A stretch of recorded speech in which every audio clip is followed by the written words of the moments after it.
Garrett, Agronomy Research Intern here at Liqui-Grow. Welcome to our Lead Academy session titled Challenges and Possibilities for Microbes Fixing Atmospheric Nitrogen for Corn. Today we have our very own Director of Agronomy, Dr. Jake Vossenkemper, and Mike Duff, Vice President of Research and Development for Rosen Incorporated. Elle, I'm sorry about the long title. Katie wasn't here today, and she doesn't like long titles, so I thought I'd throw a long title at you. Sorry about that. It's okay. So, Mike, what are some things in your experience can help overcome these challenges? Yeah, I think from what we look at main time is how does it get applied to the field, and the viability, the compatibility, and the application. Those are kind of the three main factors that we're trying to evaluate when we're looking at microbes. And kind of the things that Dr. Jake discussed was the viability of the bacteria and the compatibility. And so for us, we focus heavily on endospores. And the endospore is just kind of a protective covering that the bacteria naturally produce to fend itself off against unfavorable conditions, right? That could be high salt.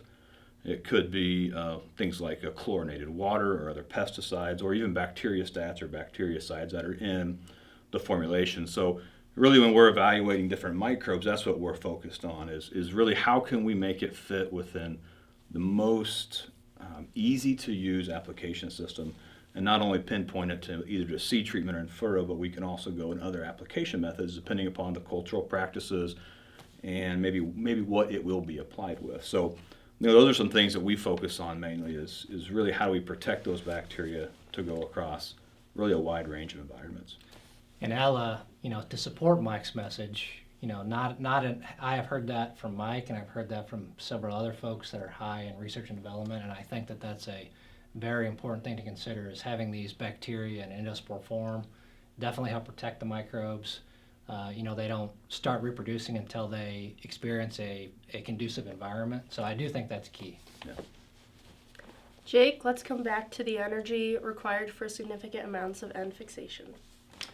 All right, so I think this is a little bit of a challenging subject to talk about, but I don't think folks quite understand just how much energy is required to turn a pound of atmospheric nitrogen, or turn atmospheric nitrogen into a pound of fertilizer, right? So there's something called the law of conservation of energy, and that law states that energy can't be destroyed and it can't be made from nothing. It can only be transformed, right? So we have to take the energy.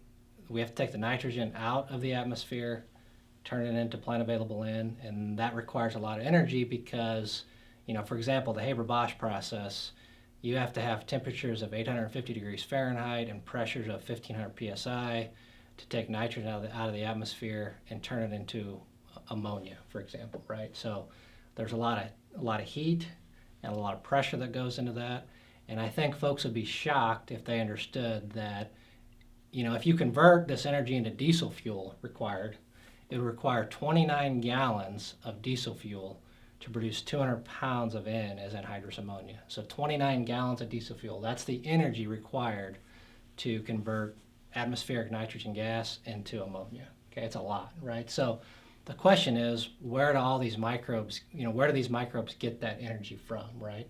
And so traditionally speaking, the microbes are getting it from the root exudates, right? So when roots grow and explore the soil, they're always sloughing off pieces of the root. There's sugars leaking out of the root system, and that's energy that the microbes can use. But it's hard for me to believe that there's enough sugars and root exudates coming off of the root system itself to fix 40, 50, 60 pounds of N. There's a lot of active research in this area. There's probably a lot I don't understand, but just the pure math and the mechanics tell me that it's a hard thing to overcome. There's a lot of energy required. I don't think people understand just how much. Mike, what can you teach us about where N-fixing microbes get their energy from, and just how many pounds per acre can we expect these microbes to fix? Yeah, there's a couple different mindsets when we start talking about biologicals and nitrogen fixation. And we pretty much believe that there's a symbiotic relationship between the bacteria, which provide nutrients, and then there's the roots, the exudates actually will provide the energy source or the sugar, right? And so there's a relationship there where the bacteria want to stay around the growing parts of the roots. Typically the root meristem around the tips, because that's where most of those exudates are coming off of. Mm-hmm. So we know that there's got to be a relationship between the two. When it comes to nitrogen fixation and the pounds of nitrogen, I would say the studies that we have done haven't been focused on necessarily how many pounds of nitrogen that these bacteria are producing. It's more of the concept of the idea of, can we prove that they're actually producing the nitrogen? So we've done some work at different universities with different photos, with different stains where we can detect ammonium, we can detect nitrate and nitric oxide. So we know it's capable of producing nitrogen. I think the issue is are the claims of we can reduce nitrogen. And I think for a product maneuver that we've got, it contains nitrogen fixing bacteria as well as soil bacteria that are more focused on your phosphorus, your potassium, micronutrients. I think what we've seen is when we do nitrogen rate studies, the university recommended 100% along with these bacteria, nitrogen fixing and the more soil focus, we see our greatest response there, right? And so what that tells me is sometimes if we cut our nitrogen rate, I'm of the opinion that we are going to sacrifice yield. Now, maybe not in all scenarios, but specifically where we're doing this over a number of years, 2-3 years, and in scenarios where we're at our average to above average yields, right? In the low yielding environments, maybe when the environment just caps it due to heat or moisture, right? We may not need all that nitrogen, but if you're at an average year or above average, you need that extra nitrogen. So we don't necessarily talk about cutting nitrogen rates. That's something that we were on to focus on how we grow the most bushels as efficiently as possible, right?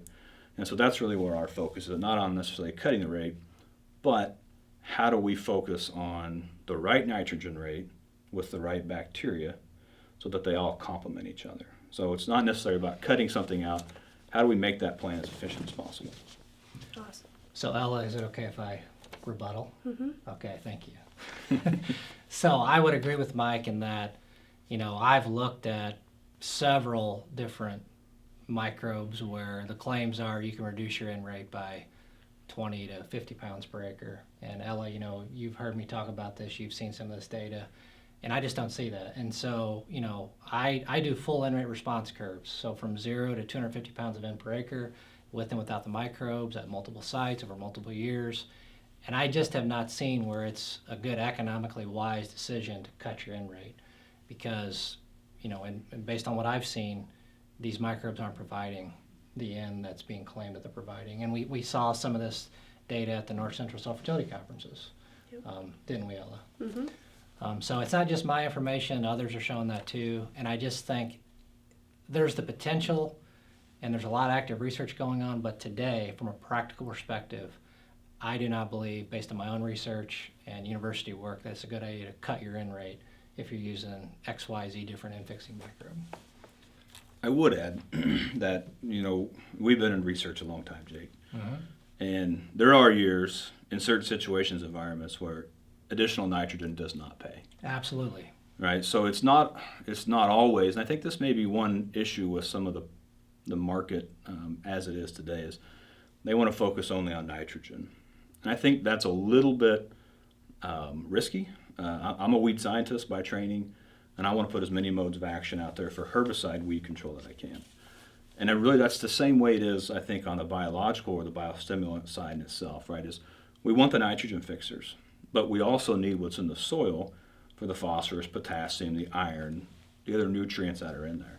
And I think that's where we pick up not only response within the crop, but we also pick up the consistency and yield, because it's not always 100% nitrogen, right? Liebig's law says you can only go so high based off whatever else is limiting that. And so I think the products on the market, I think there's some good products out there. I think there's the miss may have been on how they positioned it and maybe too strongly focused just on the nitrogen side. I would agree. So, Jake, soybeans fix a large amount of their own nitrogen.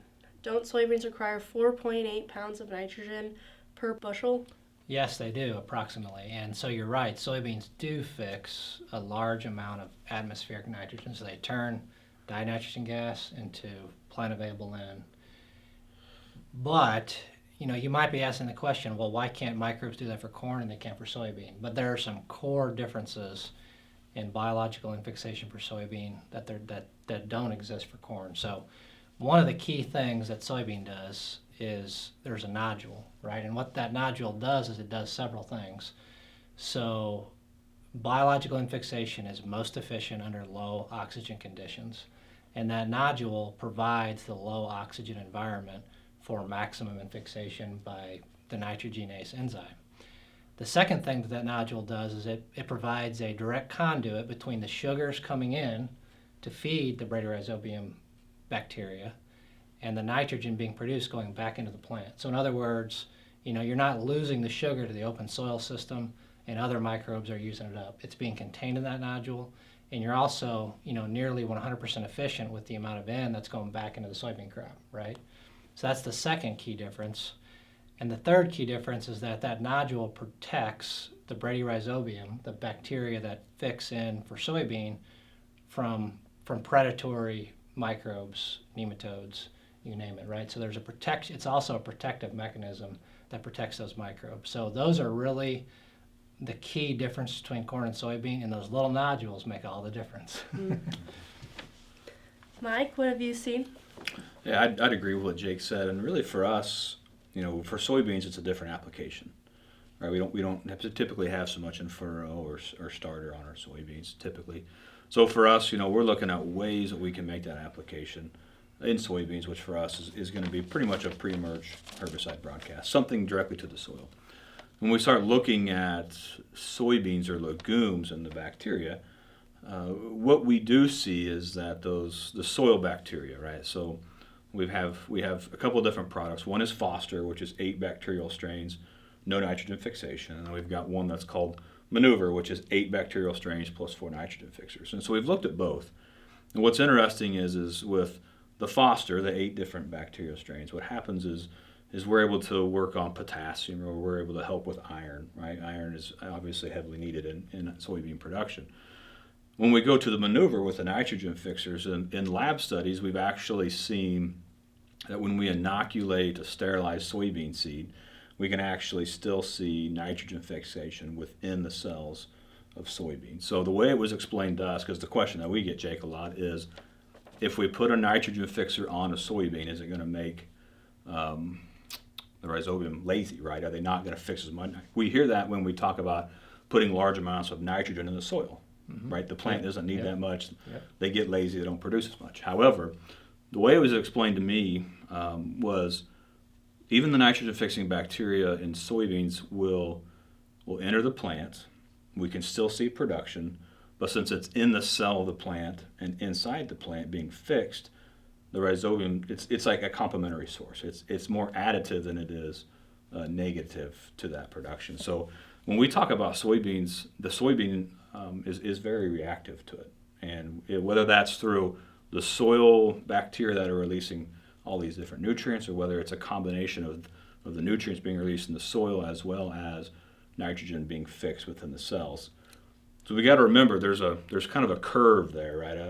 That they'll produce nitrogen at a high rate, but at some point later on in the season, when we get into reproductive, they actually start to produce less nitrogen than they were early on. And so that's where our kind of concept or theory is, if we can get some of the nitrogen fixers in there, they can replicate within the plant and hopefully fix that nitrogen later on in the season. So it's really more about being complementary to what the soybean plant's already doing versus replacement minded. Absolutely. So, Mike, I would say that, many of the folks on here and our salesmen, know that I'm reasonably conservative. So I would just say that, we looked at Foster's and we had a study dedicated to application methods with Foster's and soybean. And I would say that, I'm kind of trying to remember back here, but in general, the broadcast application, pre-emergent broadcast application looked very good.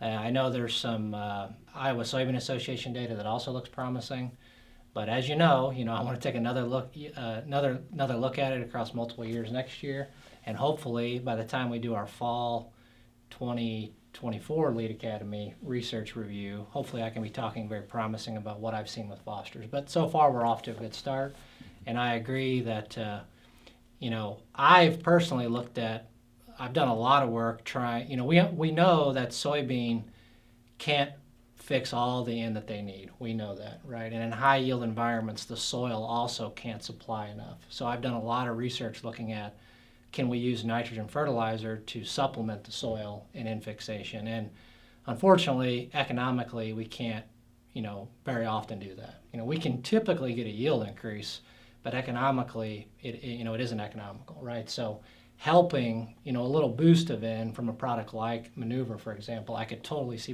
being beneficial. So we'll continue to look at these things as we go forward. I think that's what is interesting about the market, right? If you look back 10 years when you started talking about bacteria and biologicals, right, there was just so little knowledge on it, right? And so again, if you think about what some of the drivers are for this, and really that's, in this instance, is probably more application than anything, is the best thing about some of these bacteria is their motility, right? Their ability to move through the soil profile with their flagella, right? So given, as long as it's not super dry, they can move, 8 to 12 inches in the day under the right conditions. So when we talk about, like a soil broadcast, a pre-emerge, the question we get from growers is if it's just sitting there, will it work? And I think that's where we've learned a lot in the last decade is they don't just sit there. Some of these bacteria are very, very good at actually moving to the soil profile. Yeah. And so you have to understand that those bacteria want that sugar, right? And so they will search that sugar out. So in those roots, right, so if we put a pre-emerge on and then we plant, as soon as those roots from those soybeans start to grow, those bacteria sense it. They can actually sense the sugar, and they will move towards it. So when we launched Foster originally, it was just in furrow because, to be honest with you, we didn't know their rate of movement. And now, after 4 or 5 years, we're very comfortable with both Foster and Maneuver going in different applications. And that's really the key. If you're evaluating some of these products, the endospore is very, very important, that form for protection. Do they move, right? And then how comfortable are we with backing up the claims? And for the products that we have, that we research, we feel very comfortable with all three of those. Elle, if you want some good bedtime reading material, I can share one of these papers that Mike's talking about. It's pretty amazing. Yeah. It really is amazing just how far some of these bacteria can move. I mean, you think about a microscopic organism moving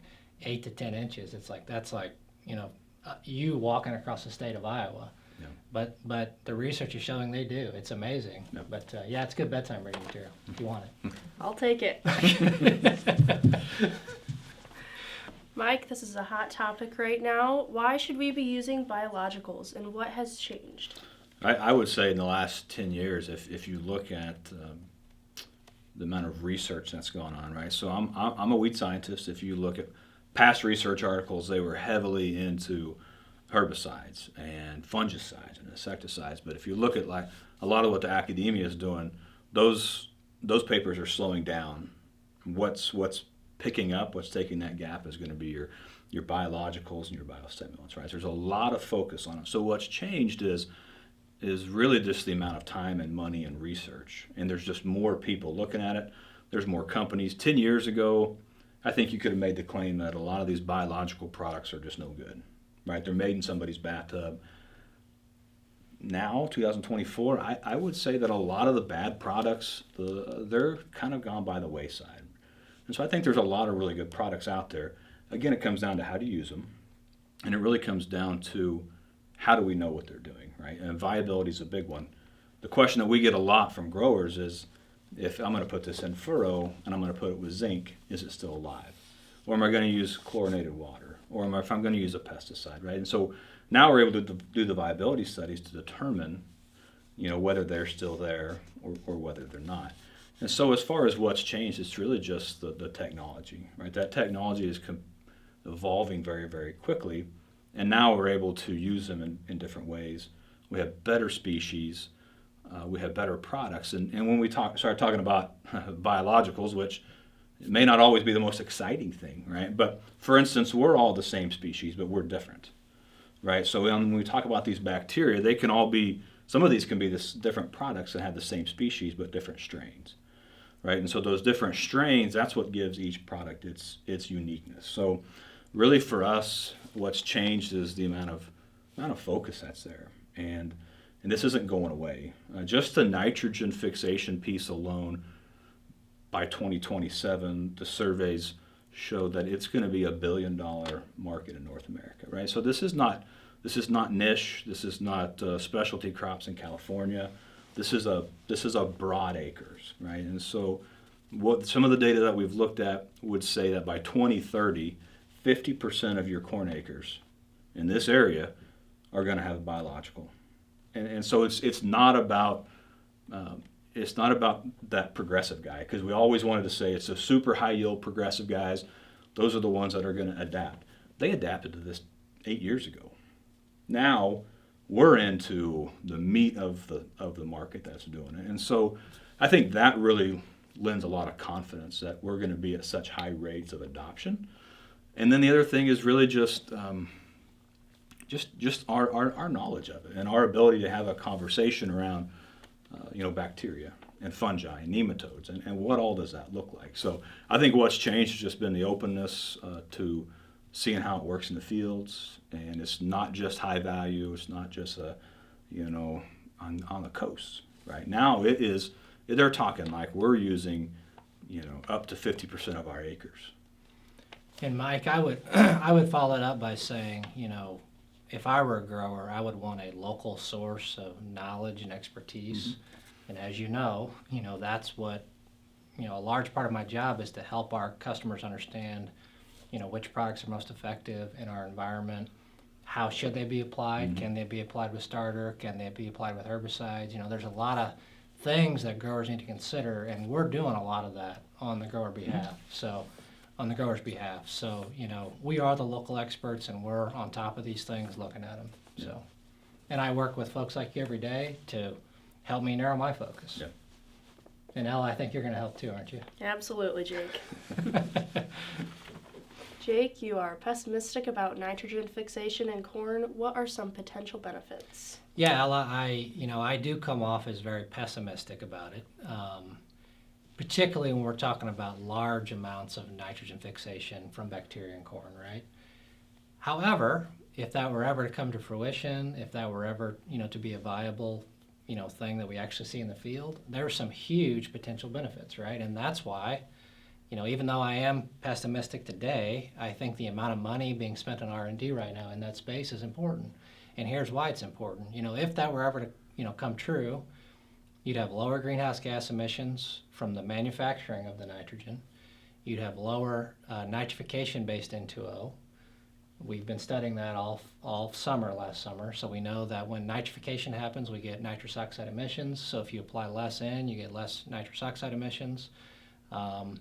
You'd have to worry potentially a lot less about municipalities cleaning the nitrate out of the water to avoid things like blue baby syndrome. Hopefully that would have an impact on the Gulf of Mexico hypoxia issue down there. So those are some of the potential. Farmer profitability. If we can get a product priced where it's profitable for the farmer, there's a lot of potential benefits. So yes, I am, pessimistic today about large amounts of fixation for corn, but I do believe that the industry should continue to invest R&D dollars in that space because the potential benefits are huge. Yeah, I think from our perspective as a supplier, somebody who works with a lot of different microbiologists, I think what intrigues us the most, or myself the most, is sometimes sustainability gets thrown around in agriculture. But for me, it's how do we use existing synthetic chemistry, synthetic fertilizers, along with more natural options, right? And so it's not about zero synthetics or zero microbials. It's about how do we blend the two together. And I think for even some of these urban areas, those that farm around it, this gives the ability to have a program that is, if you want to call it sustainable, that's fine. But it just allows us the ability to look at some problems differently, because we do have some issues out there. And as agriculture, we need to move on to some things that will help that, right? And so for us, I think that's where the microbials and nitrogen fixation, they all play a part into this whole process. These bacteria, they fix nitrogen. Some of them will actually pull nitrogen out of the soil, and it'll be inside the bacterial body. So if the bacteria is holding your nitrogen or has some nitrogen in it, and you get a rain event, is that going to wash through the soil profile through leaching? It's probably not, right? Because that bacteria is going to stay there. So there are some things that we're trying to evaluate for denitrification or nitrification on how these bacteria actually affect the nitrogen cycle, right? And so I think there's some things here in the next 3 to 5 years that we're going to learn that's going to be very important on, for those that are handing farms down to their kids or their grandkids, their legacy farms, right? How do we increase the soil health? How do we increase the productivity and the efficiency of that soil? Because we're obviously not getting a whole lot of new acres within row crop production anymore. And I think it's really about efficiency.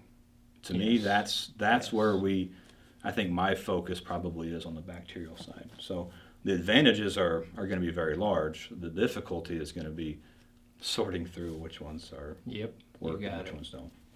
Mike, do you have any closing thoughts for this Lead Academy session? Thanks, Elle. I think my closing thought for this session is really probably focused on get engaged.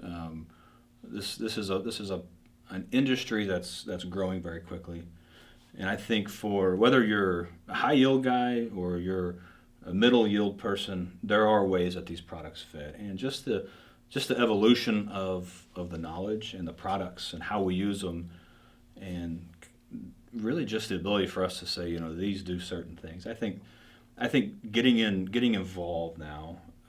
The problem with agriculture is you're always a year out. So if you don't do something this year, then it's 25, right? And so some of that is how progressive do you want to be, but then how does it fit in your system? And I think that's where this team here, Elle and Jake, do a really good job of really evaluating different products, right? Because you guys look at a lot of different things from different people. But I think what you've done a good job is, especially on the biological side, you have to figure out how to use it. Mm-hmm. What fits culturally? Do you have in-furrow or not? Do you have seed treatment? Do you have side dress 2x2, pre-emerge broadcast? How does that fit your system? And also the understanding that just because you put a biological out there one time doesn't mean that all of your worries are going to go away, right? This really is part of a system where you're trying to balance everything. Your nitrogen, all your macros, your micros. Could be hybrids. It could be any weed control. It could be really a group of anything. I think that's probably what I would say to the group. And if you have questions as a grower, then you really got to come to somebody like Liqui-Grow that knows what they're doing, so that you can have those conversations. Because that's really what's unique about some of these products is how they fit within your guys' environments. And so I think you guys do a nice job with trying to help your growers through that process, because it gets pretty muddy pretty quickly. Yeah, thanks, Mike. Jake, any closing thoughts for you? Yeah, there's a lot, of course, but I would just say that, Ella, as you know, I can seem pessimistic, that, biologicals maybe aren't effective, but that's not the case at all. If you've seen some of my other Lead Academy videos, Micro AZ, for example, I've seen it be effective over multiple years, multiple environments. It's a microbe. Avail T5 is not a microbe, it's a phosphorus. It's a chemical phosphorus enhancement product, but we know that in the right situation, that product can be absolutely effective. And for example, Maneuver, Foster's, those products look very good in 2023 and will continue. This isn't we're not done. We're going to continue to keep evaluating these biological products and always look for better. Just like the farmer wants to be better, we want to be better. We want to look for better. We want to continue to evaluate these products and find products that really provide ROI for our customers. So we won't stop doing that, Ella. Thank you, Mike, for joining us today, and thanks, Jake, as always, for joining. And thanks for watching our Lead Academy session. We'll talk to you soon. Lead Academy. Liqui-Grow And agronomy development.